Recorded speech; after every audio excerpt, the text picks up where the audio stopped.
ನಮಸ್ಕಾರ, ಕೆಸಿಎನ್ ವಾರ್ತೆಗಳಿಗೆ ಸ್ವಾಗತ. ಮೊದಲಿಗೆ ಮುಖ್ಯಾಂಶಗಳು. ಜಿಲ್ಲೆಯಲ್ಲಿ ವ್ಯಾಪಕವಾಗಿದೆ ಮಲೇರಿಯಾ. ಈ ವರ್ಷ ಮಲೇರಿಯಾ ದೃಢಪಟ್ಟಿರುವುದು 22 ಮಂದಿಗೆ. ಇನ್ನೂ ನಾಪತ್ತೆಯಾಗಿದ್ದಾರೆ ಮೊಹಮ್ಮದ್ ರಿಯಾಜ್. ಯುವಕ ನಾಪತ್ತೆಯಾಗಿ 5 ದಿನ ಕಳೆದರೂ ಪತ್ತೆ ಮಾಡದೇ ಇರುವುದರ ವಿರುದ್ಧ ಸ್ಥಳೀಯರಿಂದ ತೀವ್ರ ಪ್ರತಿಭಟನೆ. ಯೂತ್ ಕಾಂಗ್ರೆಸ್ನ ವತಿಯಿಂದ ಕಾಸರಗೋಡು ಜಿಲ್ಲಾ ಪೊಲೀಸ್ ವರಿಷ್ಠಾಧಿಕಾರಿಯವರ ಕಚೇರಿಗೆ ಮಾರ್ಚ್. ವಿವಿಧ ಬೇಡಿಕೆಗಳನ್ನು ಮುಂದಿಟ್ಟುಕೊಂಡು. ಉಪ್ಪಳದಲ್ಲಿ ಎಟಿಎಂನಲ್ಲಿ ತುಂಬಲು ತಂದಿದ್ದ ₹1/2 ಕೋಟಿ ಹಾಡು ಹಗಲಿ ದರೋಡೆ ಮಾಡಿದ ಪ್ರಕರಣ. ಬಂಧಿತನಾದ ಆರೋಪಿ ರಿಮಾಂಡ್ನಲ್ಲಿ. ಮಂಜೇಶ್ವರದಲ್ಲಿ ಭಾರೀ ಮಾದಕ ವಸ್ತು ಬೇಟೆ. 63 ಗ್ರಾಂ ಎಂಡಿಎಂಎಯೊಂದಿಗೆ ಯುವಕನ ಬಂಧನ. ವಾರ್ತೆಗಳು ವಿವರವಾಗಿ. ಜಿಲ್ಲೆಯಲ್ಲಿ ಹರಡುವ ಜ್ವರ ಮತ್ತು ಡೆಂಗ್ಯೂ ಜ್ವರದ ಹೊರತಾಗಿ ಮಲೇರಿಯಾವು ವ್ಯಾಪಕವಾಗಿದೆ. ಈ ವರ್ಷ ಮಲೇರಿಯಾ ದೃಢಪಟ್ಟಿರುವುದು 22 ಮಂದಿಗೆ. ಇತರ ಸಾಂಕ್ರಾಮಿಕ ರೋಗಗಳ ಹೊರತಾಗಿ ಮಮ್ಸ್ ಮತ್ತು ಚಿಕನ್ ಪಾಕ್ಸ್ ಜಿಲ್ಲೆಯಲ್ಲಿ ಹೆಚ್ಚಿನ ಪ್ರಮಾಣದಲ್ಲಿ ಹರಡುತ್ತಿದೆ. ಹರಡುವ ಜ್ವರ ಮತ್ತು ಡೆಂಗ್ಯೂ ಜ್ವರದ ಹೊರತಾಗಿ ಜಿಲ್ಲೆಯಲ್ಲಿ ಮಲೇರಿಯಾ ವ್ಯಾಪಕವಾಗಿದೆ. ಇತರ ರಾಜ್ಯ ಕಾರ್ಮಿಕರಲ್ಲಾಗಿದೆ ಮಲೇರಿಯಾ ಹೆಚ್ಚಾಗಿ ಕಂಡುಬಂದಿರುವುದು. ಕೇರಳದ ಹೊರಗೆ ಹೋಗಿ ಬರುವವರಲ್ಲಿಯೂ ಮಲೇರಿಯಾ ದೃಢಪಟ್ಟಿದೆ. ಈ ವರ್ಷ ಜಿಲ್ಲೆಯಲ್ಲಿ 22 ಮಂದಿಗೆ ಮಲೇರಿಯಾ ದೃಢಪಟ್ಟಿರುವುದು. ಕಳೆದ ವರ್ಷ 29 ಮಂದಿಗೆ ಮಲೇರಿಯಾ ಬಾಧಿಸಿದ್ದು, ಈ ವರ್ಷ ಮಂಗಳವಾರದವರೆಗೆ ಮಾತ್ರ 22 ಮಂದಿಗೆ ಮಲೇರಿಯಾ ಬಾಧಿಸಿದೆ. ಕರ್ನಾಟಕದಲ್ಲಿ ಮಲೇರಿಯಾ ಬಾಧಿತರ ಸಂಖ್ಯೆ ಹೆಚ್ಚಾಗಿದೆ. ಕೇರಳದ ಗಡಿಭಾಗವಾದ ಮಂಗಳೂರು, ಪುತ್ತೂರು ಕಡೆಯಿಂದ ಬರುವವರಲ್ಲಿ ಹಾಗೂ ಹೋಗುವವರಲ್ಲಿ ಮಲೇರಿಯಾ ರೋಗಿಗಳ ಸಂಖ್ಯೆ ಹೆಚ್ಚಾಗಿ ಪತ್ತೆ ಮಾಡಲಾಗಿರುವುದು. ಜಿಲ್ಲೆಯಲ್ಲಿ ಡೆಂಗ್ಯೂ ಬಾಧಿತರ ಸಂಖ್ಯೆ 300 ದಾಟಿದೆ. ಕಳೆದ ದಿನದವರೆಗೆ ಜಿಲ್ಲೆಯಲ್ಲಿ 307 ಮಂದಿಗೆ ಡೆಂಗ್ಯೂ ಜ್ವರ ಕಾಣಿಸಿಕೊಂಡಿದೆ. ಹರಡುವ ಜ್ವರದ ಸಂಖ್ಯೆ 1 ಲಕ್ಷ ದಾಟಿದೆ. 1,16,238 ಮಂದಿ ಜ್ವರದಿಂದ ಸರ್ಕಾರಿ ಆಸ್ಪತ್ರೆಗಳಲ್ಲಿ ಚಿಕಿತ್ಸೆ ಪಡೆದಿರುವುದು. ಡೆಂಗ್ಯೂ ಮಲೇರಿಯಾ ಜ್ವರವನ್ನು ತಡೆಗಟ್ಟಲು ಸೊಳ್ಳೆ ಕಡಿತವನ್ನು ತಪ್ಪಿಸುವುದು ಮುಖ್ಯವಾಗಿದೆ. ಅದಕ್ಕಾಗಿ ಮನೆ ಮತ್ತು ಸುತ್ತಮುತ್ತಲಿನ ಪರಿಸರವನ್ನು ಸ್ವಚ್ಛವಾಗಿಟ್ಟುಕೊಂಡು ಸೊಳ್ಳೆಗಳ ಉತ್ಪತ್ತಿಯನ್ನು ತಪ್ಪಿಸಬೇಕು. ಜಿಲ್ಲೆಯಲ್ಲಿ ಇತರ ಹರಡುವ ರೋಗಗಳ ಹೊರತಾಗಿ ಮಮ್ಸ್ ಮತ್ತು ಚಿಕನ್ ಪಾಕ್ಸ್ಗಳು ಹರಡುತ್ತಿವೆ. ಮಕ್ಕಳಲ್ಲಿ ಮಮ್ಸ್ ವ್ಯಾಪಕವಾಗಿ ಕಂಡುಬರುತ್ತಿದೆ. News bureau, Kasaragod. ಮೊಹಮ್ಮದ್ ರಿಯಾಜ್ ಇನ್ನೂ ನಾಪತ್ತೆಯಾಗಿದ್ದಾನೆ. ಮೀನು ಹಿಡಿಯುವ ವೇಳೆ ಕಾಸರಗೋಡು ಕೀಳೂರಿನ ಚೆಂಬರಿಕಾ ಬಂದರಿನ ಬಳಿ ನಾಪತ್ತೆಯಾಗಿದ್ದ ಚೇಮನಾಡಿನ ಕಲ್ಲುವಳಪ್ನ ನಿವಾಸಿ ಯುವಕ ಮೊಹಮ್ಮದ್ ರಿಯಾಜ್ನನ್ನು ಇನ್ನೂ ಪತ್ತೆ ಮಾಡಲು ಸಾಧ್ಯವಾಗಿಲ್ಲ. ಯುವಕ ನಾಪತ್ತೆಯಾಗಿ 5 ದಿನ ಕಳೆದರೂ ಪತ್ತೆ ಮಾಡದೇ ಇರುವುದರ ವಿರುದ್ಧ ಸ್ಥಳೀಯರು ತೀವ್ರ ಪ್ರತಿಭಟನೆ ನಡೆಸುತ್ತಿದ್ದಾರೆ. ಹುಡುಕಾಟ ಪ್ರಹಸನವಾಗಿದೆ ಎಂದು ಆರೋಪಿಸಿ ಸ್ಥಳೀಯ ನಿವಾಸಿಗಳು ಚೇಮನಾಡ್ ರಾಜ್ಯ ಹೆದ್ದಾರಿ ತಡೆ ನಡೆಸಿದರು. ಮೀನು ಹಿಡಿಯುತ್ತಿದ್ದ ವೇಳೆ ಕೀಳೂರು ಮೀನುಗಾರಿಕಾ ಬಂದರಿನಿಂದ ಕಾಣೆಯಾದ ಕಲ್ಲುವಳಪಿನ ಅನಿವಾಸಿ ಮೊಹಮ್ಮದ್ ರಿಯಾಜ್ ಎಂಬಾತನನ್ನು ಇನ್ನೂ ಪತ್ತೆ ಮಾಡಲು ಸಾಧ್ಯವಾಗಿಲ್ಲ. ಯುವಕ ನಾಪತ್ತೆಯಾಗಿ 5 ದಿನ ಕಳೆದರೂ ಇನ್ನೂ ಪತ್ತೆ ಮಾಡದೇ ಇರುವುದಕ್ಕೆ ಸ್ಥಳೀಯರು ತೀವ್ರ ಪ್ರತಿಭಟನೆ ನಡೆಸುತ್ತಿದ್ದಾರೆ. ಹುಡುಕಾಟ ಪ್ರಹಸನವಾಗಿದೆ ಎಂದು ಆರೋಪಿಸಿ ಸ್ಥಳೀಯರು ರಸ್ತೆ ತಡೆ ನಡೆಸಿದರು. ಕಾಸರಗೋಡು ಕಾಂಜಿಂಗಾಡ್ ರಾಜ್ಯ ಹೆದ್ದಾರಿಯ ಚಂದ್ರಗಿರಿ ಸೇತುವೆ ಬಳಿ ರಸ್ತೆ ತಡೆ ನಡೆಸಿದರು. ಕೆ ಮೊಹಮ್ಮದ್ ರಿಯಾಜ್ನ ಸ್ನೇಹಿತರು, ಸಂಬಂಧಿಕರು ಮತ್ತು ಸ್ಥಳೀಯರು ಮೊದಲ ಹಂತದ ಪ್ರತಿಭಟನೆ ನಡೆಸಿದರು.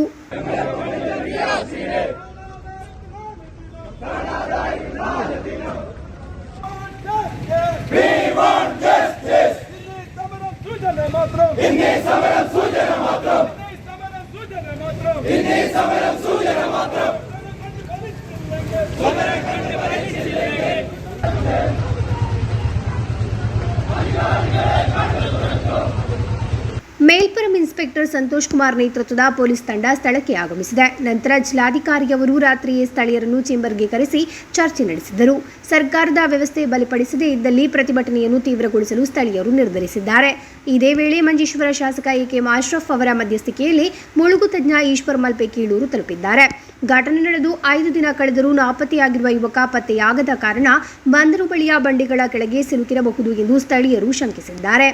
ಇಲ್ಲಿ ಶೋಧ ಕಾರ್ಯ ನಡೆಸಲು ಮುಳುಗು ತಜ್ಞರು ಬೇಕಾಗಿದ್ದಾರೆ ಎಂಬ ಸ್ಥಳೀಯರ ಆಗ್ರಹದ ಹಿನ್ನೆಲೆಯಲ್ಲಿ ಶಾಸಕ ಎ.ಕೆ. ಅಶ್ರಫ್ ಮಧ್ಯಪ್ರವೇಶಿಸಿದರು.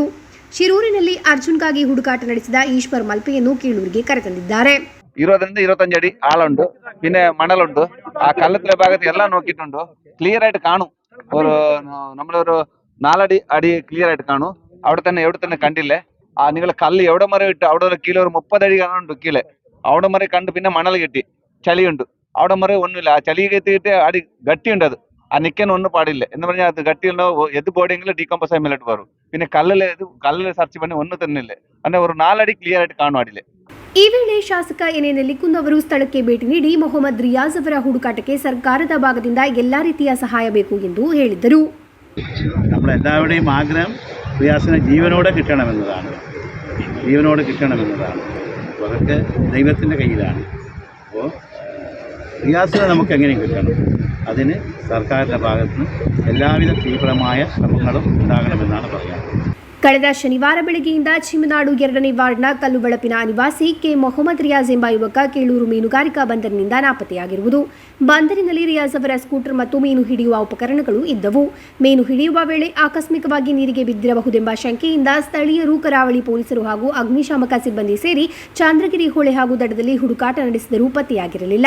ಮೊನ್ನೆ ಬೆಳಗ್ಗೆ 9:20ರಿಂದ ಅಪರಾಹ್ನ 12:25ರವರೆಗೆ ಬೇಪುರ ಕೋಸ್ಟಲ್ ಗಾರ್ಡ್ MRSCಯ ಡಾರ್ನಿಯರ್ ವಿಮಾನ ಶೋಧ ನಡೆಸಿತು ಎಂದು ಜಿಲ್ಲಾಧಿಕಾರಿ ಕೆ ಇಂಬಾಶೇಖರ್ ಮಾಹಿತಿ ನೀಡಿದರು.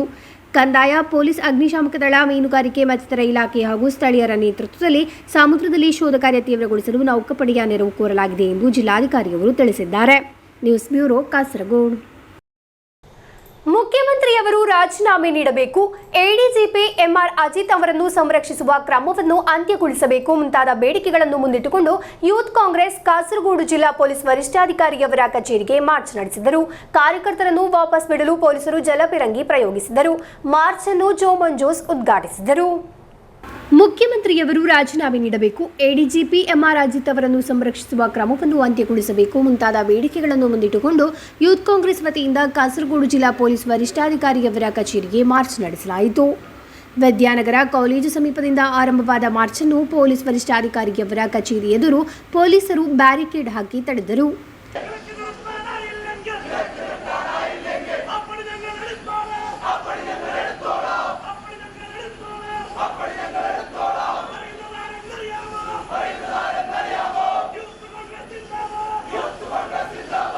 മാർച്ച് അನ್ನು രാജ്യ പ്രധാന കാര്യദർശി ജോമോൻ ജോസ് ഉദ്ഘാടിಸಿದರು. കേരളത്തിന്റെ പ്രതിപക്ഷ നേതാവും കേരളത്തിലെ മുഴുവൻ പ്രതിപക്ഷ നേതാക്കളും പലതവണ പറഞ്ഞപ്പോഴും അതൊന്നും മൈൻഡ് ചെയ്യാതിരുന്ന മുഖ്യമന്ത്രി തൻ്റെ ഭരണപക്ഷത്തുള്ള ഒരു MLA പറഞ്ഞപ്പോൾ ആ MLA പറഞ്ഞ ആ വാക്കുകളെ വിശ്വാസത്തിലെടുത്തുകൊണ്ട്, ആ വാക്കുകൾ അദ്ദേഹത്തിന് അറിയാമായിരുന്നെങ്കിൽ പോലും ആ വാക്കുകൾ വിശ്വാസത്തിലെടുത്തുകൊണ്ട് പ്രിയപ്പെട്ടവരെ ആ ADGPക്കെതിരെ അന്വേഷണം പ്രഖ്യാപിക്കുന്നൊരു സാഹചര്യം കേരളത്തിൻ്റെ മണ്ണിൽ ഇന്ന് നടന്നുകൊണ്ടിരിക്കുകയാണ്. കേരളത്തിൻ്റെ മണ്ണിൽ ഈ ദിവസങ്ങളിൽ ഞാൻ സൂചിപ്പിച്ചതുപോലെ EMS മുതൽ ഉമ്മൻചാണ്ടി വരെ കേരളത്തിൻ്റെ മുഖ്യമന്ത്രിയായിരുന്നു. ഈ മുഖ്യമന്ത്രിമാരൊന്നും കേരളം ഭരിച്ചപ്പോൾ ഒന്നും ഉയർന്നു വരാത്ത ആരോപണങ്ങളാണ് ഈ ദിവസങ്ങളിൽ ഉയർന്നു വന്നുകൊണ്ടിരിക്കുന്നത്. ನಂತರ ಕಾರ್ಯಕರ್ತರು ಬ್ಯಾರಿಕೇಡ್ ಅನ್ನು ದಾಟಲು ಪ್ರಯತ್ನಿಸಿದಾಗ ಸಂಘರ್ಷ ಪ್ರಾರಂಭವಾಗಿದೆ. ಕಾರ್ಯಕರ್ತರು ಪೊಲೀಸರ ವಿರುದ್ಧ ಘೋಷಣೆ ಕೂಗಿ ಬ್ಯಾರಿಕೇಡ್ ದಾಟಲು ಯತ್ನಿಸಿದ್ದಾರೆ. ಬ್ಯಾರಿಕೇಡ್ ತಳ್ಳಲು ಆರಂಭಿಸಿದಾಗ ಪೊಲೀಸರು ಜಲಫಿರಂಗಿ ಪ್ರಯೋಗಿಸಿದರು.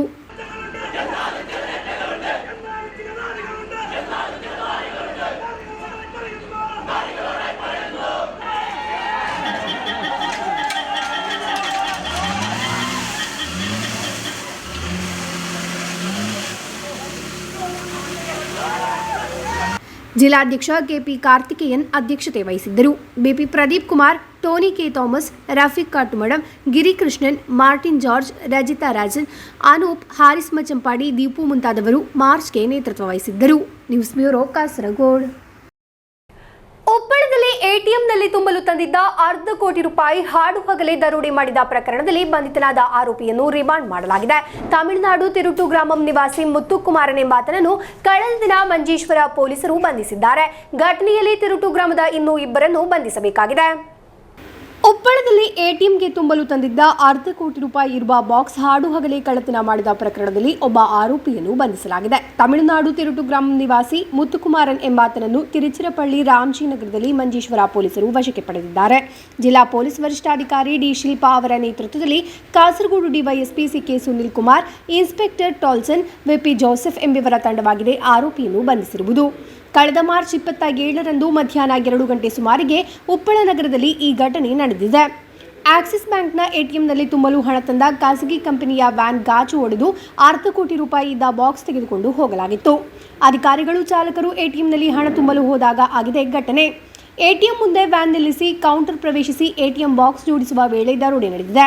ವ್ಯಾನ್ನ ಸೀಟ್ನಲ್ಲಿತ್ತು ಹಣವಿದ್ದ ಬಾಕ್ಸ್. ಘಟನೆ ವೇಳೆ ವಾಹನದಲ್ಲಿ ಭದ್ರತಾ ಸಿಬ್ಬಂದಿ ಇರಲಿಲ್ಲ. ಎಟಿಎಂಗೆ ಹಣ ತುಂಬಲು ತೆಗೆದುಕೊಂಡು ಹೋಗುವಾಗ ಗನ್ ಹಿಡಿದ ಸೆಕ್ಯೂರಿಟಿ ಗಾರ್ಡ್ ಇರಬೇಕು ಎಂಬುದು ನಿಯಮ. ಭದ್ರತಾ ಸಿಬ್ಬಂದಿಯೇ ಇಲ್ಲದಿರುವುದು ಗಂಭೀರ ಭದ್ರತಾ ಲೋಪ ಎಂದು ಹೇಳಲಾಗಿದೆ. ಹತ್ತಿರದ ಅಂಗಡಿಗಳಿಂದ ಸಂಗ್ರಹಿಸಲಾದ ಸಿಸಿಟಿವಿ ದೃಶ್ಯಾವಳಿಯಿಂದ ಆರೋಪಿಗಳ ಬಗ್ಗೆ ಮಾಹಿತಿ ಲಭಿಸಿದೆ. ಯುವಕನೊಬ್ಬ ಹಣವಿದ್ದ ಬಾಕ್ಸ್ನೊಂದಿಗೆ ಹೋಗುತ್ತಿದ್ದ ದೃಶ್ಯಾವಳಿ ಪೊಲೀಸರಿಗೆ ಲಭಿಸಿದೆ. ಪ್ರಕರಣದಲ್ಲಿ ತಿರುಟು ಗ್ರಾಮದ ಮತ್ತಿಬ್ಬರನ್ನು ಬಂಧಿಸಬೇಕಿದೆ ಎಂದು ಪೊಲೀಸರು ತಿಳಿಸಿದ್ದಾರೆ. ಅವರಿಗಾಗಿಯೂ ತನಿಖೆಯನ್ನು ತೀವ್ರಗೊಳಿಸಲಾಗಿದೆ. ಆರೋಪಿಯನ್ನು ನ್ಯಾಯಾಲಯಕ್ಕೆ ಹಾಜರುಪಡಿಸಲಾಗಿದ್ದು 14 ದಿನಗಳ ಕಾಲ ರಿಮಾಂಡ್ ಮಾಡಲಾಗಿದೆ. ಹೆಚ್ಚಿನ ವಿಚಾರಣೆಗಾಗಿ ಆತನನ್ನು ಕಸ್ಟಡಿಗೆ ನೀಡುವಂತೆ ಕೋರಿ ಪೊಲೀಸರು ನ್ಯಾಯಾಲಯಕ್ಕೆ ಅರ್ಜಿ ಸಲ್ಲಿಸಿದ್ದಾರೆ. News bureau, Kasaragod. ಉಪ್ಪಳದಲ್ಲಿ ಎಟಿಎಂಗೆ ಹಣ ತುಂಬಲು ಬಂದ ವಾಹನದಿಂದ 50 ಲಕ್ಷ ರೂಪಾಯಿ ದರೋಡೆ ಮಾಡಿದ್ದ ಮುತ್ತುಕುಮಾರನನ್ನು ಕೇರಳ ಪೊಲೀಸರು ವಶಕ್ಕೆ ಪಡೆದಿರುವುದು ಅತಿ ಸಾಹಸಿಕವಾಗಿ. ತಮಿಳುನಾಡಿನ ತಿರುಟು ಗ್ರಾಮದಿಂದ ಪೊಲೀಸರು ಆತನನ್ನು ಬಂಧಿಸಿರುವುದು.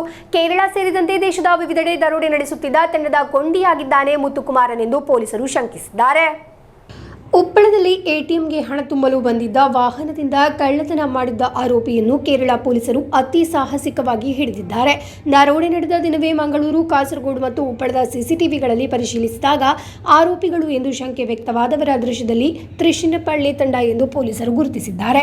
ದರೋಡೆ ನಡೆಸಿದ ನಂತರ ತಂಡವು ಆಟೋ ರಿಕ್ಷಾ ಮತ್ತು ಬಸ್ನಲ್ಲಿ ಕಾಸರಗೋಡು ತಲುಪಿ ಕಾಸರಗೋಡು ರೈಲು ನಿಲ್ದಾಣದಿಂದ ರೈಲಿನಲ್ಲಿ ಮರಳಿದೆ. ಈ ತಂಡ ಮಂಗಳೂರಿನಿಂದ ಉಪ್ಪಳ ತಲುಪಿತ್ತು ಎಂದು ಪೊಲೀಸರು ಖಚಿತಪಡಿಸಿದ್ದಾರೆ.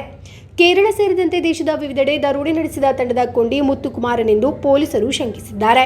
ಕಳ್ಳತನ ಮಾಡುವ ಯೋಜನೆ ಮತ್ತು ಅದರ ವಿಧಾನಗಳನ್ನು ತಿರುಟು ಗ್ರಾಮದಿಂದ ಆಗಿದೆ ಸಿದ್ಧಪಡಿಸುವುದು. ತೀರ್ಮಾನಿಸಿದ ರೀತಿಯಲ್ಲಿ ದರೋಡೆಗಳನ್ನು ನಡೆಸಲು ವಿಶೇಷ ತರಬೇತಿ ಪಡೆದಿದ್ದಾರೆ ಈ ಗ್ರಾಮದಲ್ಲಿ ಕೆಲವರು ಎಂದು ಪೊಲೀಸರು ಹೇಳುತ್ತಾರೆ. ಈ ಗ್ರಾಮಕ್ಕೆ ಪ್ರವೇಶಿಸಲು ಜೀವವನ್ನು ಪಣಕ್ಕಿಡಬೇಕು. ಇಲ್ಲಿಂದಲೇ ಆರೋಪಿಯನ್ನು ಪೊಲೀಸರು ಬಂಧಿಸಿದ್ದಾರೆ. ಚುನಾವಣೆ ಸೇರಿದಂತೆ ಪೊಲೀಸರ ಬಿಡುವಿಲ್ಲದ ಕೆಲಸದಿಂದಾಗಿ ಪೊಲೀಸರು ಬೇರೆ ರಾಜ್ಯಗಳಿಗೆ ಹೋಗಿ ತನಿಖೆ ನಡೆಸಲು ಸಾಧ್ಯವಾಗುತ್ತಿರಲಿಲ್ಲ. ಜಿಲ್ಲಾ ಪೊಲೀಸ್ ವರಿಷ್ಠಾಧಿಕಾರಿಯಾಗಿ ಡಿ ಶಿಲ್ಪಾ ಅವರು ಅಧಿಕಾರ ಸ್ವೀಕರಿಸಿದ ಬಳಿಕ ತನಿಖೆ ಪೂರ್ಣಗೊಳ್ಳದ ಪ್ರಕರಣಗಳು ಮರುತೆರೆಯಲಾಗಿದೆ. News bureau, Kasaragod. ಮಂಜೇಶ್ವರದಲ್ಲಿ ಭಾರೀ ಮಾದಕ ವಸ್ತು ಬೇಟೆ. 63 ಗ್ರಾಂ MDMA ಯುವಕನೊಬ್ಬನನ್ನು ಬಂಧಿಸಲಾಗಿದೆ. ಉಪ್ಪಳ ನಿವಾಸಿ ಅಬ್ದುಲ್ ಅಸೀಸಿ ಬಂಧಿತ ಆರೋಪಿ. ಮಂಜೇಶ್ವರದಲ್ಲಿ ಭಾರೀ ಮಾದಕ ವಸ್ತು ಬೇಟೆ. 63 ಗ್ರಾಂ MDMA ಯುವಕನೊಬ್ಬನನ್ನು ಬಂಧಿಸಲಾಗಿದೆ. ಉಪ್ಪಳ ಮೂಸೋಡಿ ನಿವಾಸಿ ಅಬ್ದುಲ್ ಅಸೀಸಿ ಬಂಧಿತ ಆರೋಪಿ. ಜಿಲ್ಲಾ ಪೊಲೀಸ್ ವರಿಷ್ಠಾಧಿಕಾರಿ ಡಿ ಶಿಲ್ಪಾ ಅವರಿಗೆ ಲಭಿಸಿದ ರಹಸ್ಯ ಮಾಹಿತಿಯ ಮೇರೆಗೆ ಮಂಗಳವಾರ ರಾತ್ರಿ ಕುಂಜತ್ತೂರಿನಲ್ಲಿ ನಡೆಸಿದ ತಪಾಸಣೆಯಲ್ಲಿ narcotics cell DYSP S Chandrakumar ಅವರ ಮೇಲ್ವಿಚಾರಣೆಯಲ್ಲಿ ಮಂಜೇಶ್ವರ ಇನ್ಸ್ಪೆಕ್ಟರ್ ಟೋಲ್ಸನ್ ಜೋಸೆಫ್ ಮತ್ತು ಅವರ ತಂಡ ಮಾದಕ ವಸ್ತುವಿನೊಂದಿಗೆ ಆರೋಪಿಯನ್ನು ಬಂಧಿಸಿದೆ. ಪೊಲೀಸ್ ತಂಡದಲ್ಲಿ ಸಿಪಿಒಗಳಾದ ಸಜಿತ್, ರಘು, ಡೆನ್ಸಫ್, ತಂಡದ ಸದಸ್ಯರಾದ ಎಸ್ಐ ಅಬುಬಕರ್, ಹಿರಿಯ ಪೊಲೀಸ್ ಅಧಿಕಾರಿಗಳಾದ ರಾಜೇಶ್, ಜಿನೇಶ್, ಸಿವಿಲ್ ಪೊಲೀಸ್ ಅಧಿಕಾರಿಗಳಾದ ನಿಕೇಶ್, ಶಹಜೇಶ್, ನಿಖಿಲ್, ಡಿವೈಎಸ್ಪಿ ಸ್ಕ್ವಾಡ್ ಸದಸ್ಯರಾದ ಎಸ್ಐ ನಾರಾಯಣನ್ ನಾಯರ್, ಎಸ್ಎಸ್ಐ ಶಾಜು ಇದ್ದರು. Abdul Rahman Udyavar, news bureau, Manjeshwar. ವಯನಾಡಿನ ಸಂತ್ರಸ್ತರಿಗೆ ಸಹಾಯ ಹಸ್ತದೊಂದಿಗೆ furniture manufacturers and merchants welfare association of Kerala 4 ಕೋಟಿ ರೂಪಾಯಿಗಳ ಫರ್ನಿಚರ್ ನೀಡಲಿದ್ದಾರೆ. ಮೊದಲ ಘಟ್ಟದಲ್ಲಿ ನೀಡುವ ಫರ್ನಿಚರ್ಗಳ ಲೋಡ್ ಕಾಸರಗೋಡು ಕಲೆಕ್ಟರೇಟ್ ಪರಿಸರದಿಂದ ಹೊರಟಿತು. ಜಿಲ್ಲಾಧಿಕಾರಿ ಕೆ ಇಂಬಾಶೇಖರ್ ಫ್ಲಾಗ್ ಆಫ್ ನೆರವೇರಿಸಿದರು. ವಯನಾಡ್ ಸಂತ್ರಸ್ತರಿಗೆ ಸಹಾಯ ಹಸ್ತದೊಂದಿಗೆ furniture manufacturers and merchants welfare association of Kerala ಸಂತ್ರಸ್ತರ ಪುನರ್ವಸತಿಗೆ ಇರುವ ಸಹಾಯದೊಂದಿಗೆ 4 ಕೋಟಿ ರೂಪಾಯಿ ಮೌಲ್ಯದ ಫರ್ನಿಚರ್ಗಳನ್ನು ನೀಡಲಾಗುವುದು. ಪ್ರತಿ ಜಿಲ್ಲಾ ಕೇಂದ್ರದಿಂದ ಫರ್ನಿಚರ್ಗಳ ಲೋಡ್ ವಯನಾಡಿಗೆ ಕಳುಹಿಸುವುದು. ಮೊದಲ ಹಂತದಲ್ಲಿ ವಿತರಿಸಲಿರುವ ಫರ್ನಿಚರ್ಗಳ ಲೋಡ್ ಕಾಸರಗೋಡು ಕಲೆಕ್ಟರೇಟ್ನಿಂದ ಹೊರಟಿತು. ಜಿಲ್ಲಾಧಿಕಾರಿ ಕೆ ಇಂಬಾಶೇಖರ್ ಫ್ಲಾಗ್ ಆಫ್ ಮಾಡಿದರು. ಮುಖ್ಯಮಂತ್ರಿ ಪಿಣರಾಯಿ ವಿಜಯನ್ ಮತ್ತು ಕೈಗಾರಿಕಾ ಸಚಿವ ಪಿ ರಾಜೀವ್ ಅವರ ಆಗ್ರಹದ ಪ್ರಕಾರ ವಯನಾಡು ಜಿಲ್ಲೆಯ ಮುಂಡಕಯ್ಯ ಸಂತ್ರಸ್ತರಿಗೆ 4 ಕೋಟಿ ರೂಪಾಯಿಗಳ ಫರ್ನಿಚರ್ಗಳನ್ನು ನೀಡುವುದು ಮಾದರಿಯಾಗಿದೆ ಎಂದು ಇತರ സംഘടനಗಳು ಇದನ್ನು മാതൃയാಗಿಸಬೇಕು ಎಂದು ജില്ലാധികാരി കെ ഇംബാശേഖർ ಹೇಳಿದರು. ഒരു സംഭവം നടന്ന ശേഷം ആദ്യം ഒരു ലോഡ് ഇവിടെ നിന്നാണ് നമുക്ക് അയച്ചത്. മാത്രമല്ല എപ്പോഴും ഇന്നും കൂടി നമുക്ക് ഒരുപാട് നമ്മുടെ കാസർഗോഡിലുള്ള ആളുകൾ ഇതിന് വേണ്ടിയിട്ടുള്ള സഹായങ്ങൾ പ്രഭാവമായിട്ടാണ് ഇവിടെ എത്തിച്ചേർന്നത്. അപ്പോൾ അതിൻ്റെ ഒരു ഭാഗമായിട്ടാണ് നമ്മൾ ആദ്യം ഒരു വണ്ടി ലോഡ് ഇവിടെ അയച്ചിട്ടുണ്ട്. അപ്പോൾ അതിൽ പ്രത്യേകിച്ച് നമ്മുടെ വ്യാപാരി അസോസിയേഷനും അതുപോലെ തന്നെ Kasaragod furniture manufacturing and merchant welfare association ഇവരെല്ലാവർക്കും എൻ്റെ അഭിനന്ദനങ്ങൾ അറിയിച്ചിട്ടുണ്ട്. ವಯನಾಡ್ ಸಂತ್ರಸ್ತರ ಬಾಡಿಗೆ ಮನೆ ಇತ್ಯಾದಿಗಳಿಗೆ ಪುನರ್ವಸತಿ ಕಲ್ಪಿಸುವ ಕೆಲಸ ಪ್ರಗತಿಯಲ್ಲಿದೆ. ಈ ಹಿನ್ನೆಲೆಯಲ್ಲಿ ಮುಖ್ಯಮಂತ್ರಿ ಪಿಣರಾಯಿ ವಿಜಯನ್ ಮತ್ತು ಕೈಗಾರಿಕಾ ಸಚಿವ P Rajeev furniture manufacturers and merchants welfare association of ಕೇರಳವನ್ನು ಸಂಪರ್ಕಿಸಿರುವುದು. ಇದಾದ ಬಳಿಕ ಸಂತ್ರಸ್ತರಿಗೆ 4 ಕೋಟಿ ರೂಪಾಯಿಗಳ ಫರ್ನಿಚರ್ಗಳನ್ನು ನೀಡಲಾಗುವುದು ಎಂದು ಅಸೋಸಿಯೇಷನ್ ತಿಳಿಸಿದೆ. ಅಗತ್ಯವಿರುವಂತೆ ಹಂತಗಳಲ್ಲಿ ಫರ್ನಿಚರ್ಗಳನ್ನು ರವಾನಿಸಲಾಗುವುದು. വയനാട് ദുരന്തത്തിന്റെ ഭാഗമായി പുനരധിവാസ പാക്കേജുമായിട്ട് ബന്ധപ്പെട്ട് ഞാൻ കേരളത്തിലെ ഫർണിച്ചർ അസോസിയേഷൻ ആടെ വീടുന്ന മുഴുവൻ വീടുകൾക്കുള്ള ഫർണിച്ചറുകൾ ഞങ്ങൾ നൽകി സംസ്ഥാന കമ്മിറ്റി എല്ലാം നടപ്പാൻ വേണ്ടി തീരുമാനിച്ചിട്ടുണ്ട്. അതിൻ്റെ ഭാഗമായി കാസർഗോഡ് ജില്ലയിലെ ആദ്യഘട്ട പരിപാടിയായിട്ട് ഇന്ന് ഞങ്ങൾ ഒരു ലോഡ് അലമാരയായിട്ട് നാളെ വയനാട്ടിലേക്ക് പോവുകയാണ്. 36 ലോഡ് ഫർണിച്ചർ നൽകുകയുണ്ടായി. അത് കാസർഗോഡ് ജില്ലയുടെ ആദ്യത്തെ ഫർണിച്ചർ ലോഡാണ് ഇവിടെ ഇന്ന് ഈ സമയത്ത് ബഹുമാനപ്പെട്ട ജില്ലാ കലക്ടർ ഇമ്പശേഖർ ഉദ്ഘാടനം ചെയ്തത്. നമ്മുടെ ഇതിന് ശേഷം ആവശ്യത്തിനനുസരിച്ച് ബാക്കിയുള്ള ഫർണിച്ചർ ലോഡും ഇവിടെ നിന്ന് കാസർഗോഡ് ജില്ലയിൽ നിന്ന് പുറപ്പെടുന്നതാണ്. ಫ್ಲಾಗ್ ಆಫ್ ಕಾರ್ಯಕ್ರಮದಲ್ಲಿ ಕೇರಳ ವ್ಯಾಪಾರಿ ವ್ಯವಸಾಯಿ ರಾಜ್ಯ ಉಪಾಧ್ಯಕ್ಷ ಅಹಮದ್ ಶರೀಫ್ ಮುಖ್ಯ ಅತಿಥಿಯಾಗಿದ್ದರು. Furniture manufacturers and merchants welfare association of ಕೇರಳದ ಜಿಲ್ಲಾಧ್ಯಕ್ಷೆ ಐಶ್ವರ್ಯ ಕುಮಾರನ್ ಅಧ್ಯಕ್ಷತೆ ವಹಿಸಿದ್ದರು. ಪ್ರದೀಪ್ ಕುಮಾರ್ ಕೆಪಿ ಒಮೆಗಾ ಸ್ವಾಗತಿಸಿದ್ದರು. Farooq Metro, Ullas Kumar Puriyottil, Vijayan Jayalakshmi, Zubair Elite, Jomi Mathathil, Sharafuddin New Master, Subhash Narayanan, Tejas Steel ಮುಂತಾದವರು ಉಪಸ್ಥಿತರಿದ್ದರು. News bureau Kasaragod. ವಿವಿಧ ಬೇಡಿಕೆಗಳನ್ನು ಮುಂದಿಟ್ಟುಕೊಂಡು ಕೇರಳ ಎನ್ಜಿಒ ಯೂನಿಯನ್ ಕಾಸರಗೋಡು ವಲಯ ನೌಕರರು ಮಾರ್ಚ್ ಮತ್ತು ಧರಣಿ ನಡೆಸಿದರು. ಕೇರಳ ಎನ್ಜಿಒ ಯೂನಿಯನ್ ರಾಜ್ಯ ಸೆಕ್ರೆಟರಿಯೇಟ್ ಸದಸ್ಯ ಕೆವಿ ಪ್ರಫುಲ್ ಧರಣಿಯನ್ನು ಉದ್ಘಾಟಿಸಿದರು.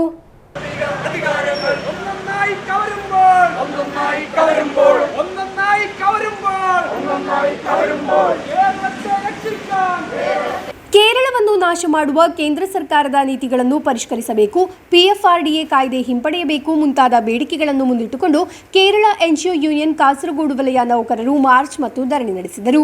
ಕಾಸರಗೋಡು ವಲಯ ಮಾರ್ಚ್ ಜಿಲ್ಲಾ ಪಂಚಾಯತ್ ಕಚೇರಿ ಮುಂಭಾಗದಲ್ಲಿ ಆರಂಭವಾಗಿ ಆದಾಯ ತೆರಿಗೆ ಕಚೇರಿ ಪರಿಸರದಲ್ಲಿ ಸಮಾಪನಗೊಂಡಿತು. ನಂತರ ನಡೆದ ಧರಣಿಯನ್ನು ಕೇರಳ ಎನ್ಜಿಒ ಯೂನಿಯನ್ ರಾಜ್ಯ ಸೆಕ್ರೆಟರಿಯೇಟ್ ಸದಸ್ಯ ಕೆವಿ ಪ್ರಫುಲ್ ಉದ್ಘಾಟಿಸಿದರು. എല്ലാ മേഖലകളിലും പ്രതിസന്ധിയാവുന്നതിന്റെ ഭാഗമായി ആദ്യം കൈവയ്ക്കുന്നത് ജീവനക്കാരുടെ ശമ്പളവും ആനുകൂല്യങ്ങളുമാണ് നമ്മൾ തിരിച്ചറിയണം. എന്തുകൊണ്ട് ഇങ്ങനെ സംഭവിക്കുന്നു? ഇവിടെയാണ് നമ്മൾ കാണേണ്ടത്. ഇവിടെ കേന്ദ്ര സർക്കാർ പുലർത്തുന്ന സമീപനം, ഇവിടെ സംസ്ഥാനങ്ങളെ, ഇന്ത്യയിലെ ഫെഡറൽ സംവിധാനത്തെ തകർത്തുകൊണ്ട് തങ്ങൾക്ക് ഇഷ്ടപ്പെടാത്ത സംസ്ഥാന സർക്കാരുകളെ വരിഞ്ഞു മുറുക്കിക്കൊണ്ട് സാമ്പത്തികമായി പ്രതിസന്ധിയിലാക്കിക്കൊണ്ട് അവിടെ തങ്ങളുടെ രാഷ്ട്രീയ നേട്ടം ഒരുക്കാൻ കഴിയാവുന്ന രീതിയിൽ ഒരു ഭൂമിക സൃഷ്ടിക്കുക എന്നുള്ള അജണ്ടയാണ് രാജ്യത്ത് നടപ്പിലാക്കിക്കൊണ്ടിരിക്കുന്നത്. ഇതിന്റെ ശ്രമമല്ലേ കേരളത്തിൽ നടക്കുന്നത്? സംസ്ഥാനമാകെ വലിയ രീതിയിലുള്ള വികസന പ്രവർത്തനങ്ങളാണ് നടക്കുന്നത്, ക്ഷേമ പ്രവർത്തനങ്ങൾ അതിനോടൊപ്പം ചേർന്ന് നടക്കുന്നു. പക്ഷേ ഈ പ്രതിസന്ധികളൊക്കെ ഉള്ളപ്പോൾ പോലും ഈ വികസന പ്രവർത്തനങ്ങളും ക്ഷേമ പദ്ധതികളും നടപ്പിലാക്കാൻ കഴിയാവുന്ന രീതിയിൽ കൃത്യമായി പദ്ധതികൾ ആസൂത്രണം ചെയ്ത് വിഭാവനം ചെയ്ത് നമ്മൾ മുന്നോട്ട് പോകുമ്പോൾ നമ്മളെ സംബന്ധിച്ച് നമ്മൾ മനസ്സിലാക്കേണ്ടത് കൃത്യമായ ആനുകൂല്യം ഈ കേരളത്തിലേക്ക് ലഭിച്ചിരുന്നെങ്കിൽ ഈ കേരളം ഇന്ന് സ്വർഗതുല്യമായ എന്നുള്ള കാര്യത്തിൽ തർക്കമില്ല. ಬಿ ವಿಜೇಶ್ ಅಧ್ಯಕ್ಷತೆ ವಹಿಸಿದ್ದರು.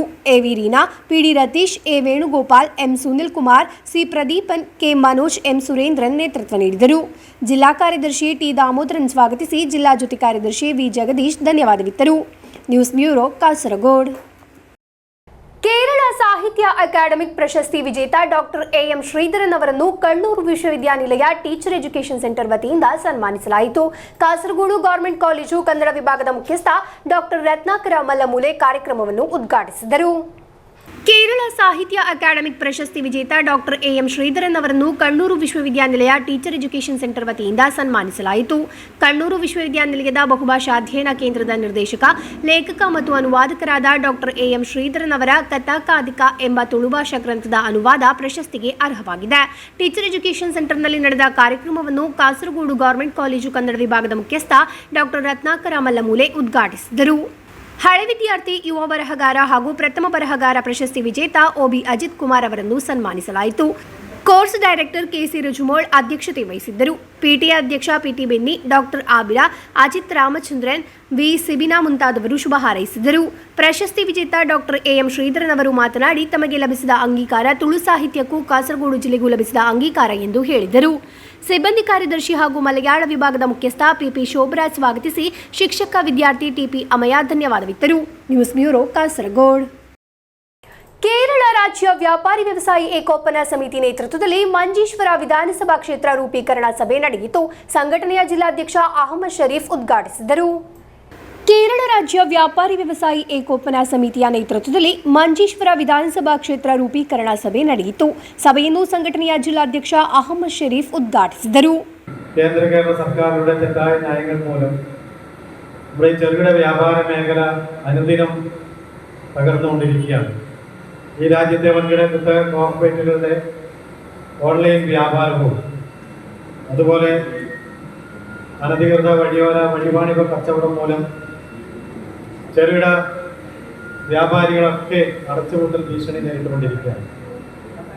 കഴിഞ്ഞ 2 വർഷത്തിനിടയിൽ മാത്രം കേരളത്തിൽ 2 ലക്ഷത്തിൽ പരം വ്യാപാരികൾ, ചെറുകിട സംരംഭകർ ഈ മേഖലയിൽ നിന്ന് അടച്ചുപൂട്ടിക്കഴിഞ്ഞു. ഞാൻ അവർക്ക് പിടിച്ചു നിൽക്കാൻ പറ്റാത്ത ഒരു സാഹചര്യമാണ്. ಜಿಲ್ಲಾ ಖಜಾಂಚಿ ಮಾಹಿನ್ ಕೋಳಿಕರ ಅಧ್ಯಕ್ಷತೆ ವಹಿಸಿದ್ದರು. ವ್ಯಾಪಾರಿಗಳು ಅನುಭವಿಸುತ್ತಿರುವ ಸಮಸ್ಯೆಗಳ ಪರಿಹಾರಕ್ಕೆ ಕೇಂದ್ರ ರಾಜ್ಯ ಸರ್ಕಾರಗಳು ಹೆಚ್ಚಿನ ಗಮನ ಹರಿಸದ ಹಿನ್ನೆಲೆಯಲ್ಲಿ ರಾಜಕೀಯ ಪಕ್ಷಗಳಿಗೆ ಎದಿರೇಟು ನೀಡಲು ವಿಧಾನಸಭಾ ಕ್ಷೇತ್ರ ವ್ಯಾಪ್ತಿಯಲ್ಲಿ ಸಂಘಟನೆಗಳನ್ನು ಬಲಪಡಿಸಿ ಕಾರ್ಯನಿರ್ವಹಿಸಲು ತೀರ್ಮಾನಿಸಲಾಯಿತು. ಸತ್ತಾರ್ ಅರಿಕಾಡಿ, ಬಶೀರ್ ಕಲ್ಲಂಗೈ, ಅಶ್ರಫ್ ಕೆ ಸಜಿ ಮೊದಲಾದವರು ಮಾತನಾಡಿದರು. ಸಂಘಟನೆಯ ವಿಧಾನಸಭಾ ಕ್ಷೇತ್ರದ ನೂತನ ಅಧ್ಯಕ್ಷರಾಗಿ ಮಾಹಿನ್ ಕೋಳಿಕರ, ಕಾರ್ಯದರ್ಶಿಯಾಗಿ ಬಶೀರ್ ಕನಿಲಾ, ಕೋಶಾಧಿಕಾರಿಯಾಗಿ ಹಸೈನಾರ್ ಆಯ್ಕೆಯಾದರು. Abdul Rahman Udyavar, news bureau, Manjeshwar. ಕೊನೆಯಲ್ಲಿ ಮತ್ತೊಮ್ಮೆ ಮುಖ್ಯಾಂಶಗಳು. ಜಿಲ್ಲೆಯಲ್ಲಿ ವ್ಯಾಪಕವಾಗಿದೆ ಮಲೇರಿಯಾ. ಈ ವರ್ಷ ಮಲೇರಿಯಾ ದೃಢಪಟ್ಟಿರುವುದು 22 ಮಂದಿಗೆ. ಇನ್ನೂ ನಾಪತ್ತೆಯಾಗಿದ್ದಾರೆ ಮೊಹಮ್ಮದ್ ರಿಯಾಜ್. ಯುವಕ ನಾಪತ್ತೆಯಾಗಿ 5 ದಿನ ಕಳೆದರೂ ಪತ್ತೆ ಮಾಡದೇ ಇರುವುದರ ವಿರುದ್ಧ ಸ್ಥಳೀಯರಿಂದ ತೀವ್ರ ಪ್ರತಿಭಟನೆ. ಯೂತ್ ಕಾಂಗ್ರೆಸ್ನ ವತಿಯಿಂದ ಕಾಸರಗೋಡು ಜಿಲ್ಲಾ ಪೊಲೀಸ್ ವರಿಷ್ಠಾಧಿಕಾರಿಯವರ ಕಚೇರಿಗೆ ಮಾರ್ಚ್, ವಿವಿಧ ಬೇಡಿಕೆಗಳನ್ನು ಮುಂದಿಟ್ಟುಕೊಂಡು. ಉಪ್ಪಳದಲ್ಲಿ ಎಟಿಎಂನಲ್ಲಿ ತುಂಬಲು ತಂದಿದ್ದ ₹1/2 ಕೋಟಿ ಹಾಡು ಹಗಲಿ ದರೋಡೆ ಮಾಡಿದ ಪ್ರಕರಣ, ಬಂಧಿತನಾದ ಆರೋಪಿ ರಿಮಾಂಡ್ನಲ್ಲಿ. ಮಂಜೇಶ್ವರದಲ್ಲಿ ಭಾರೀ ಮಾದಕ ವಸ್ತು ಬೇಟೆ, 63 ಗ್ರಾಂ MDMAಯೊಂದಿಗೆ ಯುವಕನ ಬಂಧನ. ಇಂದಿನ ವಾರ್ತಾ ಸಂಚಿಕೆಯಲ್ಲಿಗೆ ಮುಕ್ತಾಯವಾಯಿತು. ಮುಂದಿನ ವಾರ್ತಾ ಸಂಚಿಕೆಯೊಂದಿಗೆ ಭೇಟಿಯಾಗೋಣ. ವಂದನೆಗಳು.